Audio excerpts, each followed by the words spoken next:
Right, so I'm loving these teams, as we just said, these creative teams, and looking on Daniel's side here, a couple Pokemon that we haven't really seen on a stream yet. So we have that G-Max Cinderace paired with the Indeedee female, Mienshao, the Thundurus Incarnate, the Calyrex Shadow Rider, and I'm really excited to see what this team can do. It's definitely an interesting build, but that's what I'm loving most about these battles that we're showcasing, is just how unique they are. Yeah, Daniel's team is definitely very hyper offensive and aggro, right? The idea is kind of similar to Chisock's lead team that we saw earlier. You set up the tailwind, you have Calyrex, and you just, get these really, really powerful max moves off. A lot of good Dynamax options as well, right? Cinderace, you've got Thundurus as well. So what's going to be interesting here is who is the Dynamax option that Daniel opts for, and how does Alex actually respond? With Alex's team, I mean, the only max options you're really going to go for are going to be the Thundurus and the Lapras. Lapras is generally pretty consistent, but when you're going up against so much offense from the other side, the question is basically, can you weather the storm of the first couple of turns? Because a hyper offensive team that he's going up against is basically designed to try to beat you in like 3 to 5 turns. So if you could stall out those 3 to 5 turns, maybe through something like a Resonance, that could be useful. Although I also think Assault Vest Thundurus on his team could be very valuable in a matchup like this, or just regular Thundurus. Actually, I'm not sure his is the Assault Vest variant. Well, time to get into this match, because I cannot wait to see what these players do. Daniel is going to start with that Thundurus, as well as that Mienshao, Regieleki, and Lapras coming out on Alex's side here. Mienshao is always a really fun Pokemon because it's one of the faster fake out users in the format. You don't see it very often, and it also gets access to wide cards. So I mean, this is tricky. I don't think you'd want to Electro Web anyway, because you really don't want to activate a Defiant on the opposing side. But Mienshao plus Thundurus definitely applying some early pressure. I think the Calyrex in the back also definitely helps out for the late game. And what Alex really wants to do in these first couple of turns, once again, is basically just weather the storm, get Daniel to basically pick up 3 KOs in 3 turns with max. Lapras, certainly a good start. One thing you might want to watch out for here is like a max Knuckle into close combat into the Lapras slot. Mienshao might just be content to fake out as Thundurus goes for like a max Lightning or a max Airstream, for example, into Lapras. But I like this lead a lot from Alex's end. I actually think the Eleki is really smart because even after a speed boost from Thundurus, you could still outspeed both of the Pokemon on the opposing side. Daniel going ahead, putting that early pressure on with this max Thundurus. I mean, hyper offensive, you're gonna go fast, you're gonna go hard, and try and take some early leads here. So this Lapras, as we saw in the menu, is going to be opting for that Protect here. The Mienshao will fake out, instead opting to fake out into the Regieleki. That was a good amount of damage for the Regieleki, and the Airstream is going to hit into it as well, bringing it real close down to the red, getting a speed boost on Daniel's side as well, but not picking up this KO. Wow, that was actually a really cool play from both ends. I mean, Alex, trying to stall out the Dynamax by protecting the Lapras, and Daniel actually one step ahead, ends up just doubling up onto the Regieleki. Now, doesn't pick up a KO, so curious how both of the Pokemon are trained here. For example, Regieleki is still faster, he can get one attack off before fainting. Alex has already stalled out one turn of Dynamax, and that's really essential from Daniel's side of the field because this Thundurus is just so much stronger while Dynamaxed. I like the Protect option. Daniel making an impressive play, reading into that potential Protect and just ignoring Lapras completely. I think there, Daniel's saying, okay, even if Lapras maxes, maybe you get a Resonance off, but you're not going to KO either of my Pokemon. Actually, Eleki is more annoying anyway, so it's not necessarily like a hard prediction, but ends up looking even better because the Lapras protected. Alex is going to be maxing this Lapras here, looking to go for that G-Max Resonance and get that Aurora Veil set up. I'm excited to see what Daniel does here and see how these Pokemon are trained, see who's going to be going first. It will be that Regieleki with that Thunder Wave, though, hitting it into the Mienshao, which is definitely going to be annoying for Daniel here. Yeah, Thunder Wave coming out, still outspeeding, so you don't see that very often on Regieleki, but it's a really cool option to just get some speed control that players often don't expect because, Thunder Wave halves your speed rather than something like Electro Web, which only brings you down by 1 stage. And so that's honestly really essential, right? But close combat still goes out into Lapras, and look how much damage that does before you get a Resonance off, over 50%. is a huge hit into this Lapras. I mean, the Resonance here will get a nice little chunk of damage off onto the Thundurus, but I mean, critical hit here, but that Lapras is hurting after that close combat here. Yeah, I'm really curious. I thought one option Daniel could have opted for was actually max Knuckle into close combat. That gets you a little bit more chip damage onto Lapras, and then Mienshow's at +1 attack, and if you could just knock out Lapras outright there before it gets to attack, that'd be really incredible. You know, Alex has already stalled out 2 turns of the max from Daniel's end. There's 1 more turn to stall out here, and you've dropped Mienshow's speed, which is, that Thunder Wave is actually really, really clutch, honestly, because it means even if Thundurus goes for another max airstream, the Zacian will still outspeed the Mienshow. So right now, you know, that Thundurus does have that speed boost, can go for something like another max airstream. You know, you can max airstream close combat. One of the questions I have to ask, though, is how do you actually deal with the Zacian with the light screen and the reflect up, and with light play, right? Because it's going to be bulky, it's going to be tough to deal with in this end game. And I thought Daniel's best answer into Zacian was probably Cinderace. I'm curious if he actually brought that regular Cinderace in the back. You know, Calyrex is still not bad as an option, but it's really going to be able to pick up a KO. So Max Lightning from the Thundurus coming out onto the Zacian, only dealing about a third of its damage here. Will set that electric terrain though. And here we are, the Zacian hitting that Behemoth Blade. Let's see how much damage this does here. And looks like it just is gonna pick up this KO. Yeah, with that, you know, double damage because of the Dynamax, setting that Thundurus up for a KO immediately, which is quite nice for sure. Once again, you have this late game screens, and that Lapras just holding on with that 3 HP left. The Aurora Veil coming in clutch. Is Lapras able to fire off a Max Geyser into this Mienshao? Of course, it is going to hold on because of the Focus Sash, but that was a that was a really big live from this Lapras here.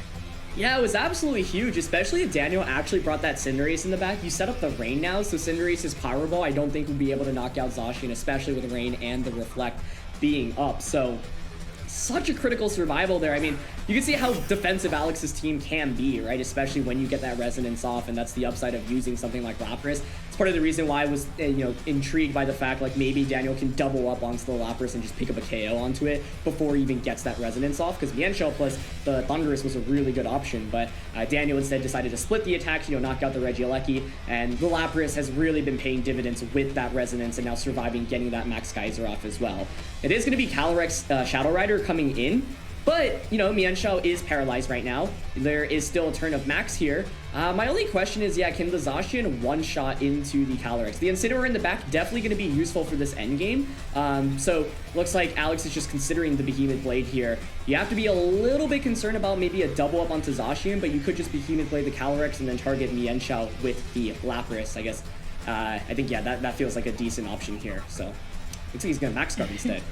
Alex locking in at the very last second here, going for the Max Guard. The Calyrex as well, opting to just go for that Protect here. So both players playing it a little bit safe here. Zacian, of course, hitting into that, or trying to hit into that Calyrex, is going to be met with that Protect. Mienshao being able to fire off a close combat back into that Zacian, dealing a nice amount of damage here, considering it's through an Aurora Veil.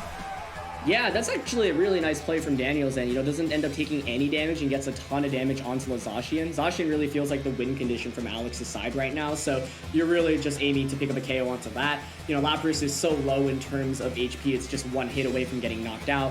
So, I mean, my question here now is, how is this Calyrex trained? Is there a chance it can survive a +1 Behemoth Blade? If, you know, you're worried about it KOing, Daniel can always switch out the Calyrex, right, and go for like another close combat onto the Zacian slot. So it's also scary because Daniel's Mienshao is paralyzed. A single paralysis could obviously be super, super detrimental right now. But I like the decision to bring it Incineroar and Protect here, so you can go for a fake out the subsequent turn. Of course, having that fake out pressure on the board is really strong here. The Zacian is going to go for the Protect here, and Calyrex just going to go for the Astral Barrage here, which see how much damage this does into the Incineroar. Barely any. And Mianxiao able to hit the close combat, but unfortunately is going into the Zacian here. What a good protect, and this is really fun watching how this is shaking out between these two players right now. Yeah, and you can see, like, Alex really wants to conserve the Zacian, right? Because Astro Barrage is so strong from that Calyrex right now. So you do have the option to potentially go for a switch here. You could go for the double protect. Both are certainly options, but an Astro Barrage should just pick up a KO onto that. And I'm still unsure, like, how the Zacian and Calyrexes are trained. Are they both, like, max speed, for example? And if so, you know, basically, yeah, who is going to attack first between the two? So, oh, wow, okay, Alex is actually considering the double protect option. Interesting. All right, now it's going to be a big question if the Zacian is going to hit it, and it does not. Feeling that double protect, Incineroar just cleaning up this KO on the Mianxiao there with that fake out. And Astro Barrage coming out and is going to be cleaning up the KO on that Zacian. That not hitting, I mean, the odds aren't that fantastic to hit that double protect, but I mean, that would have been a really big game changer if Alex was able to hit that here. I think what makes this so hard, Sierra, is the fact that Incineroar does not have a dark type offensive attack. There's no Snarl, there's no Darkest Lariat, so you actually can't hit the Calyrex for much damage. It actually drastically changes how this matchup should be approached because, and there's Entity in the back, so yeah, I think the Calyrex can really clean up this game right now because Incineroar just can't do any damage. So Alex was in a tricky spot where he never lowered the Calyrex's speed. You know, presumably the Calyrex is just max speed here, so it can just outspeed everything on Alex's end. Didn't get something like a Thunder Wave or an Electro Web off against the Calyrex. And then because this Incineroar has that taunt rather than like a offensive dark type attack, it actually can't hit the Calyrex for damage. And with the rain being up, you know, Flare Blitz is your best offensive option. So I think right now, Daniel should actually take this first game. You can just go for something like a Follow Me with that Entity, keep spamming Astro Barrage. Sure, Incineroar resists it, but doesn't matter because the Entity is redirecting any potential damage away from the Incineroar. So no dark type attack here really, really punishes Alex in the end. Sure enough, that Follow Me is going to come out here from Daniel's side. Calyrex with another Astro Barrage. I mean, it's not doing too much to this Incineroar, like you said, but if the Incineroar can't do anything back, then all Daniel needs to do is keep chipping away at it, and eventually it will just go down here. So Incineroar hitting that taunt into the DD, so we won't see any more Follow Me coming out from it, but still not a fantastic position here. I do think that was by far Alex's best play. Basically what you're hoping for here is, hey, now I've taunted your Entity, timed it perfectly with the rain as well, so you can't go for Follow Me. Entity typically is not really going to have anything offensive other than an Expanding Force, so the hope here is Incineroar can survive and then launch a Flare Blitz and maybe crit to KO the Calyrex. The problem there is that you probably take so much recoil anyway, but Entity is not going to win this game offensively in this endgame, so what you need to do is basically hope to KO the Calyrex and then Incin can maybe win against Entity. Question is whether it can really do enough damage through recoil. I think Lapras here, you know, can definitely opt for double protect. Calyrex actually going for the protect, which I actually like a lot. You know, just bypasses, takes a turn of the taunt away, and then yeah, Expanding Force into Lapras really safe here. Lapras doesn't opt for a double, so that's a KO. And Daniel reading into Alex's win condition really smartly there. Yeah, this is Incineroar, of course, not able to hit the Flare Blitz this turn, and if it was a question about whether it was going to be taking too much recoil this turn, I mean, next turn, it is definitely going to be taking too much recoil here. The Calyrex will have the opportunity to hit Astro Barrage into the Incineroar first, and I mean, this is looking like a pretty done game here, minus any shenanigans.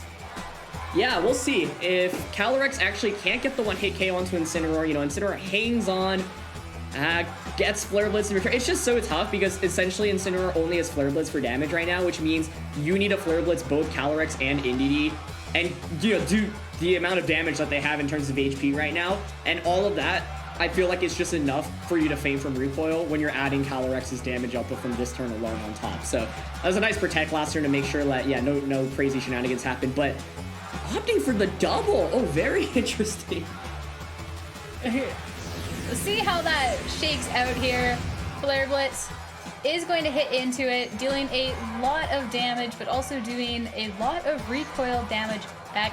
Maybe waiting to try and for that Aurora Veil to just get the KO, but probably not going to make a difference anyways, realistically here, but we'll find out. We saw Daniel, we saw Alex as well, flirting with that quick button a little bit, recognizing that this game is almost pretty sealed, but looks like he's gonna play it out just to see what happens here. Yeah, you know, I was thinking with the double, is there any way that Alex can win? I mean, it's if you crit the Flare Blitz and a Calyrex and then crit another Flare Blitz in the Inity, I just thought there was no reason to go for a double. It's better to just go for guaranteed damage with something like Astral Barrage. I'm wondering if maybe Daniel timed out there. In the end, I think it probably doesn't make a difference anyway. Like, Daniel probably had that end game just because, yeah, there's really no way Incineroar, especially without a recovery berry, can actually heal enough to, you know, win that in the end. But, you know, those end game scenarios can always be tight, and it's hard to, each turn really matters. You just, especially when you have a win in hand, you just want to ensure that you have it. So I think in the end, it didn't really matter what Daniel went for. I think he had that game locked up anyway. So regardless, I mean, yeah, I think the idea behind the double is maybe to try to stall out the taunt on Indy, and then you can follow me the next turn. But Astral Barrage, I think, would have been totally fine there either way. But the main thing there was that, yeah, there's no way to actually deal with that Calyrex Shadow Rider in that late game, right? There's no Dark type attack on Incineroar, so I think Alex has to go back to the drawing board. He's got to figure out a better way to deal with Calyrex Shadow Rider in the late game, not just the Dynamax that we were initially talking about that would come out from Daniel's side in the early game. Yeah, we were talking about earlier as well how a lot of Incineroars are running taunt, and we've seen time and time again throughout the tournament how useful it's been, but this end game scenario really showing what you're missing out on with that Incineroar, because the Incineroar with a Dark type move could have done something there, but unfortunately with that Flare Blitz and the recoil damage was just unable to do anything in this scenario. So with that being said, let's get into this game to see what adjustments can be made to try and tie this series up. So the Mienshao and the Thundurus are going to make a reappearance on Daniel's side, with Alex starting with that Lapras and that Amoonguss this time around. So I was going to say, I would have liked to see Alex maybe bring that Thundurus. Perhaps he has it in the back, still not 100% sure on what he's locked in here, because I actually thought Dynamax Thundurus could be the right approach here, where you give it a couple of speed boosts in the early game, and then ideally, I don't think we've actually seen Alex really play towards his Thundurus too much, but if it has any, strong Dark type attacks, that could be an answer to deal with the Calyrex, for example, and a lot of players do opt for Dark type attacks, specifically for Calyrex Shadow Rider these days. So Alex switching up things a little bit, bringing out that Amoonguss this time around. That can obviously put on Rage Powder support, which is definitely helpful. This is still scary though, right? Once again, there's still so much offense in this early game. You have to weather the storm of the Thundurus with these max airstreams, and then there's still going to be that Calyrex Shadow Rider in the back from Daniel's side. And Daniel, with that max Thundurus, making another appearance here. I mean, it worked last time getting that early offensive pressure out, so be interesting to see where this is targeting into, whether it's going to be just getting that speed control right away with that Amoonguss, or potentially a Lightning to prevent score onto the opposing Pokemon, though that's not going to help the Thundurus in this case. And then Lapras, G-Max making an appearance as well, so it'll be interesting to see how this shakes out here. Yeah, let's see. I definitely like the adjustment, because I think from Alex's end, you need to conserve that Regieleki to get an Electro Web off, or just Thunderbolt into Calyrex Shadow Rider in the late game, right? So losing it in the early game definitely does not help. And it's actually no fake out here from the Mienshao. It's just going to be a max airstream into Amoonguss, but not sure you can actually KO the Amoonguss with the double up here. Curious if Mienshao has any other way to deal with Amoonguss here this first turn. That max airstreaming did do a lot of damage though through the Koga Berry, bringing it down to just a little less than half of its HP. The Mienshao opting to actually just go for the taunt instead. So Daniel doesn't even need to pick up this KO this turn on the Amoonguss. It's still not really going to be doing too much. This Resonance going to be hitting into the Mienshao, setting up the Aurora Veil, but of course Focus Sash coming in, so this Pokemon gets to stick around for one more turn. Yeah, and Taunt really, we've seen how common it is as a move here. Mienshao already a perfect taunt to deny the Spore from Amoonguss. I think the one really bad thing that could have happened for Daniel is if Spore goes off into the Thundurus there, right? And then you just don't have two turns of Dynamax to play with, but it's a really nice taunt from Mienshao. It's an open team sheet tournament, so, you know, I think Alex knew that the taunt was potentially there from the Mienshao, but just going for it anyway, saying, hey, maybe Daniel expects me to not go for Spore, because who would Spore, right? When I know they have taunt. So kind of those mind games adding up. Goes for the play, doesn't get it though, and now he's in a really tricky spot where Amoonguss can easily get doubled up into. For example, you can max Airstream in close combat into that slot. That's guaranteed damage. It would guarantee KO Amoonguss, and it would do a lot of damage to anything that could switch in as well. So this Zacian coming in for the Amoonguss. So it's all going to come down to where Daniel decides to target into this turn. Max Airstream coming out again is going to hit into that Zacian, dealing a little chunk of damage here. And now it comes down to where this Mienshao is going to be targeting. So it is going to be going super fast with 2 speed boosts now. The close combat though instead hitting into the Lapras here. So that could have been devastating if that was hit into the Zacian, but the G-Max Resonance is going to make another appearance, dealing a nice amount of damage onto this Max Thundurus on Daniel's side. Yeah, and I like Daniel's decision there to just split the damage. One thing that's important to note as an endgame scenario for Daniel is basically spamming Calyrex Shadow Rider and just going for Astral Barrages across the board, right? And so, you know, could have doubled up on Zacian, but I think content with the way the turn played out because you get solid damage onto Lapras, and this Mienshao is actually putting in so much work. Lapras is one of the bulkiest Pokemon really that you can go up against, especially when it gets the Resonance off, but this Mienshao plus Thundurus lead I think is really effective in dealing with the Lapras even when Resonance is up. And you can see how bulky the Thundurus from Daniel's side is, right? 2 max Resonances isn't even a guaranteed KO onto it. So part of the issue here is that Alex has kind of split the damage, and so Daniel is able to still do so much just with these 2 Pokemon. And we know there's going to be that Calyrex Shadow Rider in the back, and that is going to be tough to deal with in this late game too.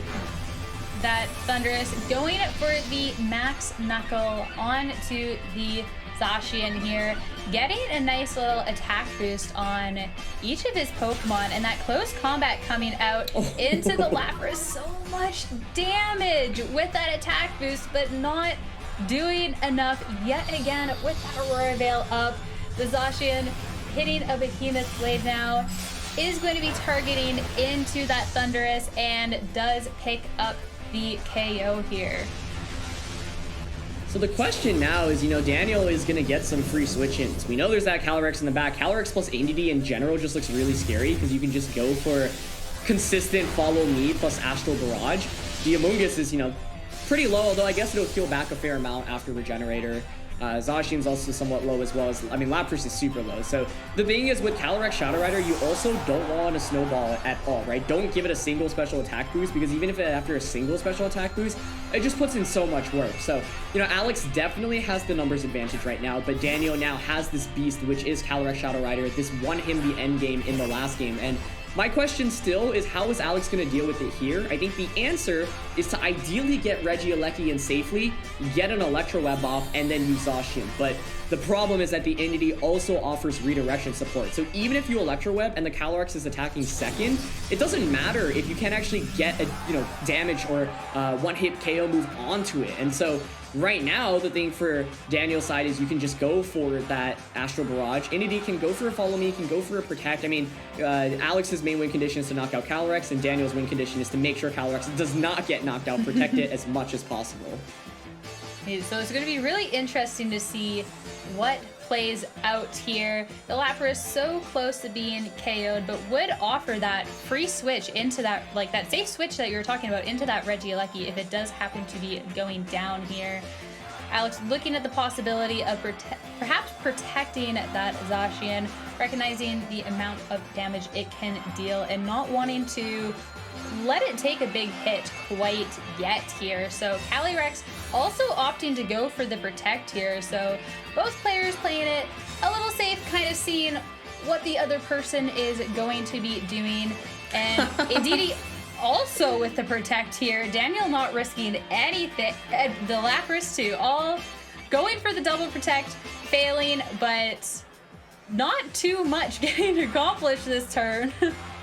Yeah, definitely not. I mean, that's actually interesting because of how the mechanics work now. Lapras actually has an opportunity to go for yet another Protect. And so You can see here Alex is considering the switch because, once again, you really don't want Daniel to get a single knockout, because if Calyrex gets even a single special attack boost, it's looking really scary in this endgame. So opting for that Behemoth Blade target into Calyrex. My question still is whether or not that's enough for a KO onto Calyrex. Often with these Swords Dance Zacian sets, you also, actually don't run that much offensive investment because you want to invest a little bit more in bulk. So I'm curious on how Zacian specifically is trained in this position, but Mungus is going to be coming out. I'm curious if Daniel maybe reads into this and goes for some Psychic type attacks, but there's that Helping Hand. That is a good way to start this turn for Daniel. Helping Hand instead. This Calyrex is going to be dealing a nice little chunk of damage here. Oh, that KO Zacian. Taking out that Zacian. That's a huge KO here, and getting that special attack boost, as you were saying, the Calyrex, especially next to that Indeedee, if you start letting it take KOs, be building up its special attack, I mean, it's just going to be one-shotting everything, and if Alex can't touch it, that's a really dangerous situation to be in here. Yeah, to be honest, I don't see too much comeback potential now from Alex's side, because Astral Barrage will just get a one-hit KO onto Amoonguss, will one-hit KO into the Lapras. So yeah, I absolutely think you need to protect the Amoonguss here. And then the question is, maybe you just go for a Thunderbolt crit onto Calyrex and hope.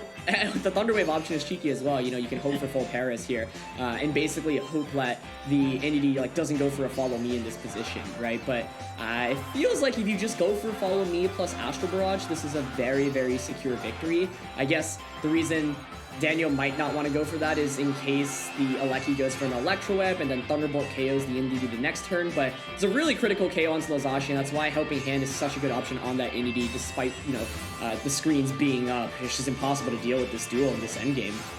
Alright, Indeedee is going to click that Follow Me, so this Thunder Wave is going to be hitting into the target Alex doesn't really want here, so this Calyrex will have the opportunity go for an Expanding Force this time, and will connect with this Regieleki, maybe dealing all the damage except for one as that Focus Sash comes out. So, I mean, I feel on Alex's side, there's really not much can be done, but that Indeedee is paralyzed, so the little bit of luck going Alex's way, I mean, Alex isn't in the best spot, but there has been games of Pokemon decided on luck before, and sometimes that's kind of what you have to hope for. Yeah, I mean, he's playing towards his outs, right? Daniel being one step ahead, going for that Follow Me, makes it even harder now. I think Alex basically needs to go for a Thunder Wave onto Calyrex, hope for a Para on both the Calyrex and the Indeedee, or you can just hope to crit a Thunderbolt right now onto Calyrex and hope that Indeedee gets full parried as it goes for a Follow Me. Odds are really slim here, but it's better than none. I think I would prefer to just go for the Thunderbolt crit play onto Calyrex, but to be honest, I'm not even sure that's enough to KO. But looks like Alex is going to opt for the first option, which is going for the Thunder Wave. Mungus does not get the double, and Indeedee gets the Follow Me, so that essentially should secure up the game here for Daniel. Yeah, it wasn't looking too fantastic in Alex's position after that Zacian went down, but of course, at this point, Daniel is up a game. Alex needs to play to whatever outs that he can have, and if that's going for those paralysis, then that's what it is, but both of these Pokemon are going to get KO'd here, and I mean, that's just going to be sealing this up here. I mean, this Lapras has 11 HP. There's nothing that can be done here. This is a done and a sealed game, which means Daniel will be advancing in just one more turn. I think what's really tough here in the end was the lack of good Ghost Resist, right? The best one is Incineroar, but Incineroar does not have a Dark type attack in this scenario. So that was tough. Honestly, I'm kind of surprised Incineroar and Thundurus weren't brought out in this match, because I thought they were maybe better options. At least Incineroar can resist those Ghost type attacks, and the Thundurus, with that Assault Vest can maybe take the damage a little bit better, but this is why Calyrex Shadow Rider is such an effective form in Series 8. Very few people have good, reliable Ghost Resists, and that's the main problem. Alright, Alex, just double checking. I mean, you gotta triple check to make sure there's not much that can be done here.